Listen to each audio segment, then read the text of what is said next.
Hello and welcome to SQL Server Analysis Services 103, Data Source Views. Data source views are pretty interesting and in fact one of the most powerful concepts in Analysis Services 2005 and 2008. I'll be showing you the tool in 2008, but I haven't found any differences yet between how it works in 2005 and 2008. So this will be applicable to both versions of the tool. So first of all, what is a data source view? Well, a data source view, first of all, is a logical view of the data, or the schema, really. And the data source view can contain one or more data sources. Now, in a lot of cases, you only have one data source because you have gone through the ETL process and created a star schema or a relational data warehouse in some form. But you may also have some data in Excel spreadsheets that you need to bring in. A common example might be where you have the actuals in your relational data warehouse, but you have forecast data somewhere in an Excel spreadsheet and you need to bring that in. But assuming for a moment that we're just talking about the logical or the relational data warehouse, this logical view means that you can structure the schema as needed and you can make changes to it in the data source view. And it does not at all affect the underlying data sources. So if you add a table, if you remove columns, if you add new columns, and so on, rename them, that does not at all affect the underlying data source. Now, data source views do exist in integration services, but they're optional and not used very often. However, in analysis services, a DSV is required. A cube can only see a data source view. It cannot see the underlying data sources. So you must create a data source view, and that's the only thing, again, that the cube will be able to see. And you'll see that in the next videos when we get into the actual process of building cubes and dimensions.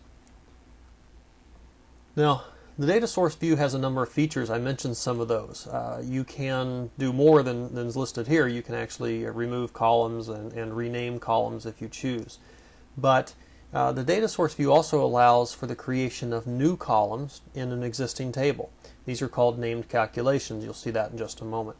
You can also create entirely new tables, and these are called named queries, and that's because you build them with a SQL statement, and it builds basically what you would consider a view from a relational standpoint. They're just called named queries here. You can also create logical primary keys, and you need that in order to create joins, which then the cube building engine later uses in order to tie the data together when it builds the cubes.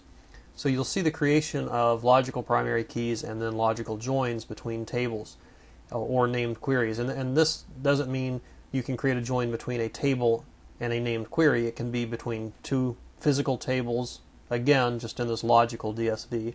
It can be between two named queries or between a table and a named query. Any combination there works. So, given just this background on what data source views are, I'll jump into analysis services inside of BI Dev Studio and show you how to work with data sources or data source views.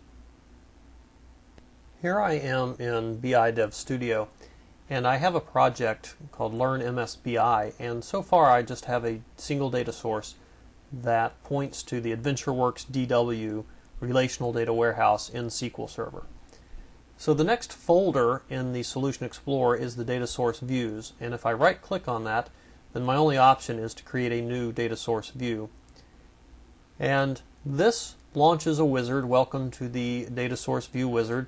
And if I click next into this, it sees the data sources that I have added to this particular project. And of course, at this point, there is only one. Now, if I hadn't already created one, I could do it here by clicking New Data Source, but obviously I already have that. So I'll click Next here, and this shows me a list of all of the available tables. This view is slightly different between 2005 and 2008, but it's basically the same information. And if I expand this just a little bit, it does show me which ones are tables and views. But I'm going to go down and actually select several tables here. And the first one I'm going to do is the Fact Internet Sales table. And I'll click that and add it to the included objects list. And then I can click on the Add Related Tables, and it pulls over a number of other tables, mostly the dimension tables. Now there is another fact table at this point, and I don't want that for this example, so I'm going to remove that. Now, I happen to know from having worked with this database before that the product dimension is actually snowflaked. There are other tables. So I will go in and manually add the other two product tables. Those happen to be product category and product subcategory. I will then go and choose a second fact table called fact reseller sales, and I will again click on that and click add related tables, and it adds two additional dimension tables. Now, if you're coming from Analysis Services 2000, a single cube in 2000 could only have a single fact table. Well, in 2005 and 2008, a single cube can have multiple fact tables, and that's exactly what I have here. I have fact internet sales and fact reseller sales. I'll talk more about this when I get into building the cubes, but for now just realize I have a couple of fact tables and a number of dimension tables. Many of them are common across those two dimensions, but not all of them are. And again, I'll explain why later. At this point, I'll simply click Next, and it asks for a name for this data source view, and I'll just actually, let's rename that slightly, because with the same name as the data source, it becomes somewhat confusing sometimes. So I'm going to call this the AdventureWorks DSV, and I will click Finish, and it creates the data source view.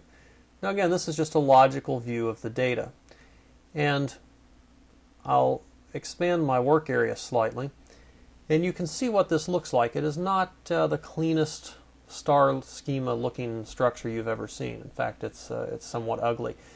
Now I can get a thumbnail overview of it, this four-headed arrow down in the lower right-hand corner of my work area. If I click and hold on to that, it shows a thumbnail view of the entire structure, and I can scroll around looking for what I'm interested in.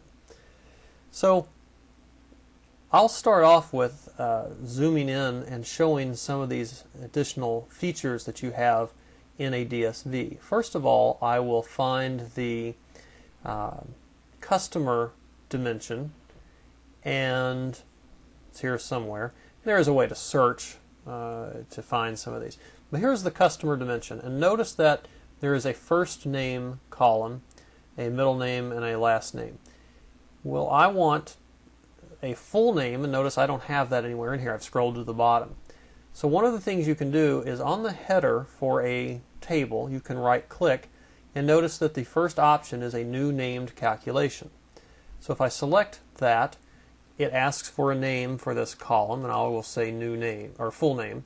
And the expression, I'll make this very simple. I'll simply say the first name column plus, and then I'll do a space, so a single quote space, single quote, and then plus and the last name. So this concatenates the first and last name together with a space between them. When I click OK, it adds that field to the table and gives it an indicator that it is a calculated field. In other words, it's a named calculation. Now, on any table, on the header, I can right-click, and there is a choice here to explore data. So if you do this, it will pull back some of the data for you to view from the underlying data source. And notice if I scroll to the end of this, it does indeed show me a new column called full name, and it has the first and last names concatenated together. Now again, the DSV is the only thing a cube can actually see. So as far as the cube is concerned, this full name column is as real as any other column in that table. I've created that here only in the DSV. Again, I have not affected the underlying data source at all. It has no idea I've added this calculated field, this named calculation, to the table. Notice too, I could choose one of the existing columns, for example, number cars owned, and one of the properties for that, if I expand this a little bit, is the friendly name, and I could give this a different name, which again is just how it will appear to the cube. May shorten the name or put an of in there so it becomes number of cars owned. I could do anything that I wanted with it. Now recall as well that in this particular database, the product is snowflaked. So you have dim product, which connects to product subcategory, which then connects to product category. you may want to view that as a single dimension table to make it look like a nice star. And you can do that actually very easily. And the way you do that is by creating a new named query, which again is very much like a view in a relational sense. Notice I'm right-clicking on the background, not on any particular table, and my first option here is the new named query. So if I choose that, it opens up actually a designer, and I can graphically build my query if I don't want to type the whole thing. So for example, I could name this dim product flat and flatten out these three tables into a single table. I'm just going to right-click and add a table. I'm going to add actually product, subcategory, and category. I'll add all three at once, and it knows the joins between these automatically. And then I would just go in and select the fields. I'll do this quickly here. I'll select all out of dim product, and then out of product subcategory I will select I won't select the key, but I will select the other columns here. And then out of product category, again, I won't select the key, but I will select the other columns from that. Once this is done, I simply will click OK, and notice it creates this new thing that looks like a table. And if I scroll around in the diagram a little bit here, it's placed it up here in the upper right hand corner. I'll bring it down, and the only difference that you can see here is the symbol, the icon in the upper left hand corner is different when it is a named query versus a physical table from the source. Now, one thing about this particular table is that there is no primary key. So if I were to go to one of the fact tables, here's fact reseller sales, and notice it has a product key column. If I were to try to take that and tie it to this product key, I can drag and drop to tie those together, and it's going to complain when I do that there is no primary key to find, and it's asking if I'd like to do that. If I say no, it's not going to at this point, and I'll delete this and show you. I can just right-click on any column or group of columns, actually. It can be a compound key, but I can say set logical primary key. Notice it gets the key indicator.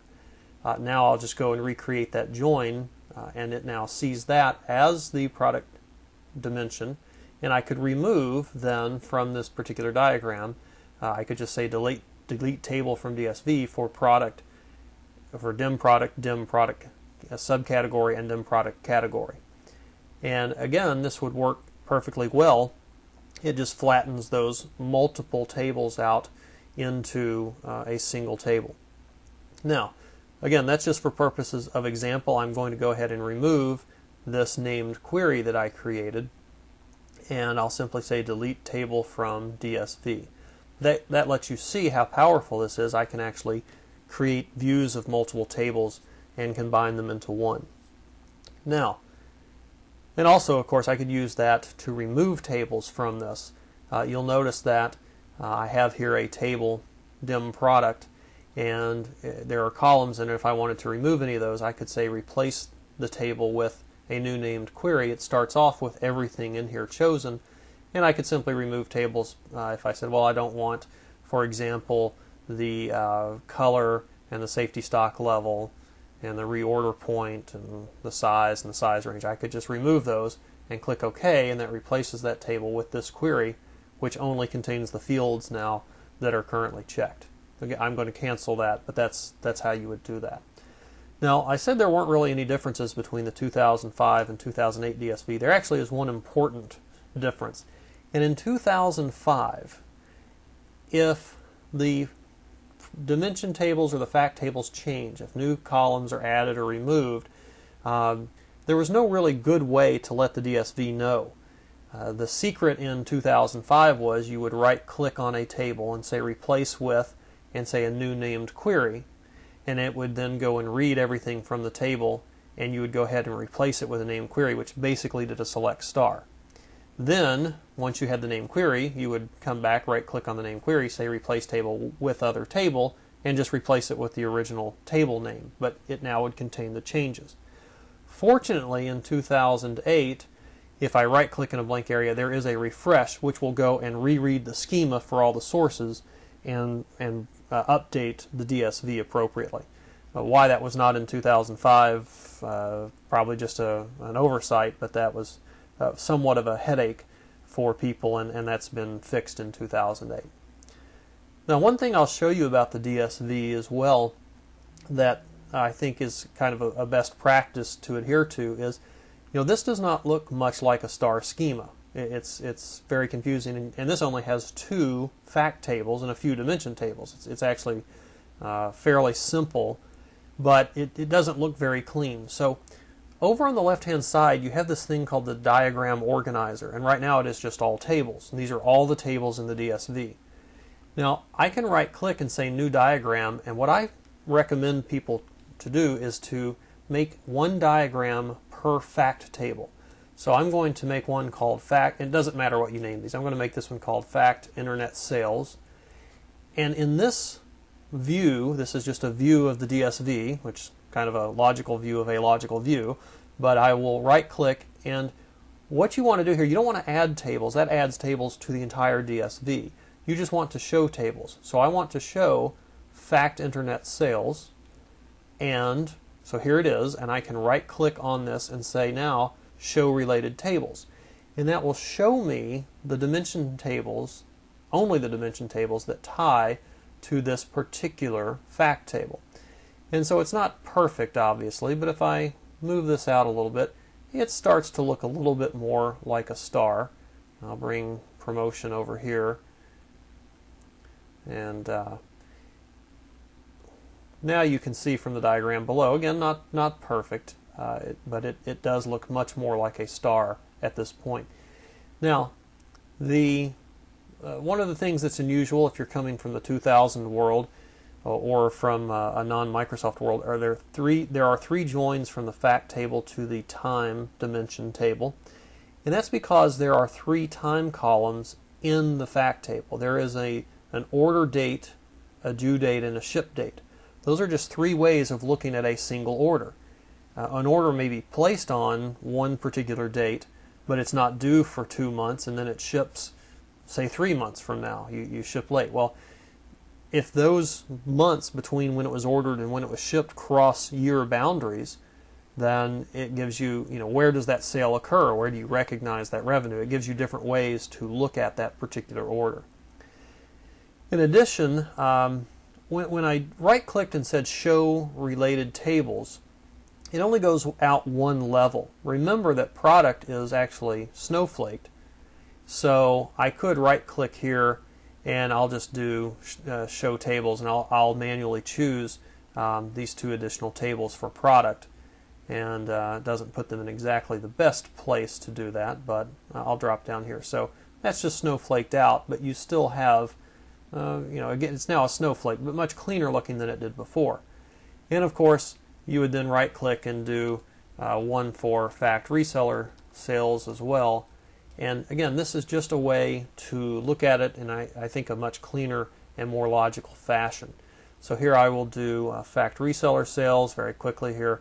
Right-click, Show Related Tables, and again, this adds a fair amount of information here, a number of dimensions. But I'll clean this up just a little bit, and you can see again it starts looking much more like a star. It's certainly much easier to read and analyze. It is possible with these diagrams. I can right-click and say Arrange Tables, and it does its best attempt. And you see that actually didn't look too bad. It's a little spread out, but looks much more like a star. And again, with product, I could add the other ones. Now, one of the things that people do a lot with the DSV when they're doing these sub-diagrams is they'll add a table and they go, oh, that's not the right table. And it's just nature, human nature. It's very natural for people using Microsoft to click on that and click the delete key, or to right-click and simply say delete table from DSV. Well, that's going to delete it from the entire DSV, not just this particular sub-diagram. So what you want to do, if you happen to add the wrong table, let's say that I had accidentally added the customer here. Notice it's not tied to fact reseller sales. Again, I'll talk about that later. But if I do this, what you want to do is just right-click here, and you want to choose Hide Table. You don't want to delete it, or it will delete it from everything. So I now have these two sub-diagrams. Again, if I click on all tables, it still shows all of them, and they are all still in the DSV. Those are just nice ways of organizing that particular table, or that particular diagram. So that is the DSV, very powerful, and again, I was able to create new tables, create primary keys, add relationships, in this case between a table and a named query, and I added columns, named calculations, to these tables. So, very powerful concept, and again, in the next video, the cube, that's all it's going to be able to see is this DSV. So in summary, DSVs are logical views of the underlying data sources, one or more, and they are required. Analysis services, that's all a cube can see. And inside of the DSV, I can create new columns, new tables, new primary keys, new relationships. I can rename columns. I can use the named query to remove columns from tables, just to give a simplified view of the data. Very powerful concept.